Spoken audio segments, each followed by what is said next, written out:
Hello everyone! So, Tinay ng Hong Kong. So, nagbabalik ulit at magbablog ako kasama ang alaga ko. So, ngayon, nakaharap siya sa camera. Ayan, natutuwa yan lagi pag nagbablog-vlog ako kasi gusto niya lagi nakikita sa camera. So, ngayon guys, pag-uusapan natin is kung paano ko ba nababudget yung sahod ko dito sa Hong Kong.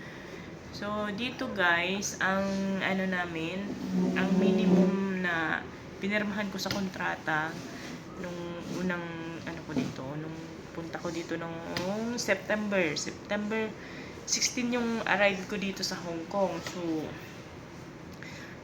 halos na ako, 5 buwan na ako sa kanila.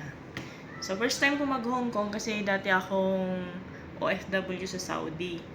So, 5 years mahigit ako sa Saudi at walang naipon usually kasi mababa lang sahod guys sa Saudi, 20,000 lang. So, kahit malaki na yun sa Pinas, kulang pa din kapag may mga estudyante ka at nagpapagawa ng bahay. So, nag-decide ako na pumunta ng Hong Kong. So, dito, ang minimum wage ng Hong Kong is, nung nagpirma ako ng kontrata, last June 2024 is, yung sa pinirmahan ko is 4870 guys. So ngayon, nung makarating ako dito ng Hong Kong last October 2024, binago na, tumaas na, naging na siyang 4,990.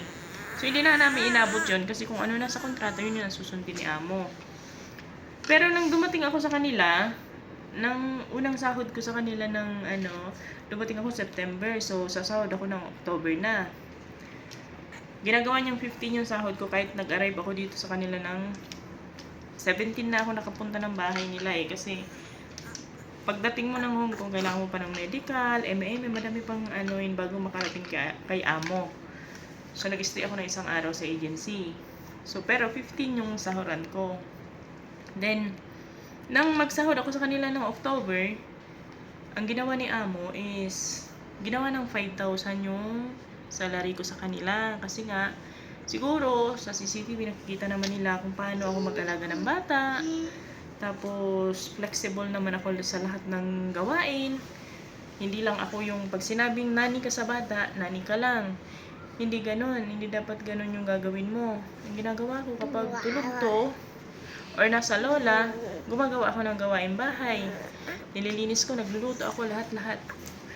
Tapos, dun sa kabilang bahay, dun sa anak, natulong din ako minsan. So, ang ginawa nila, ginawang 5,000 nga yung sahod ko. Then, free pa ako sa lahat dito, sa pagkain. Kasama naman yun sa kontrata.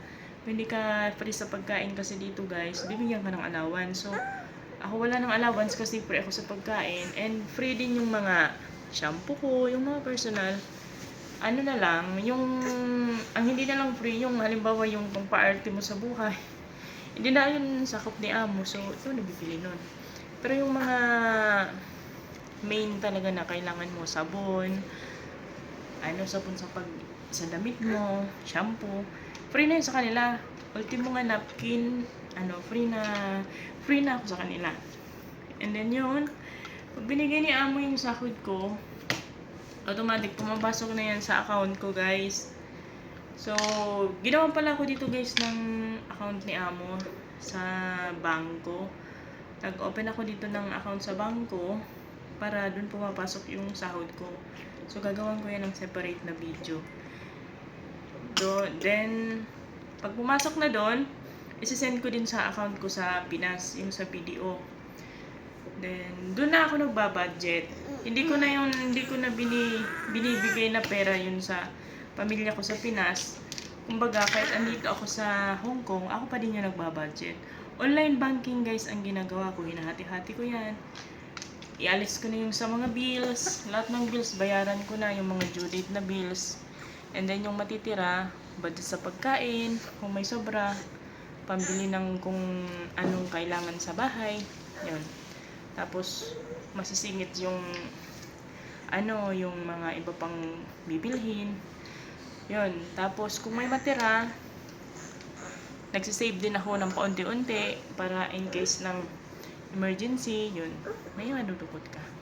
So, ganun lang guys yung ginagawa ko. Para mapagkasya yung ang 5,000 pala dito guys sa peso is aabot din ng 38,000. So, malaki na din. Malaki na din na paghati-hatian. So, yun lang guys. Sa ngayon yung vlog ko kasi na siya, naiirita na siya. Gusto niya maglaro kami. So, yun lang guys. Paalam muna. Magandang araw sa lahat. Bye-bye. Please subscribe po sa akin channel guys. Please like and comment naman po dyan sa baba. Bye-bye.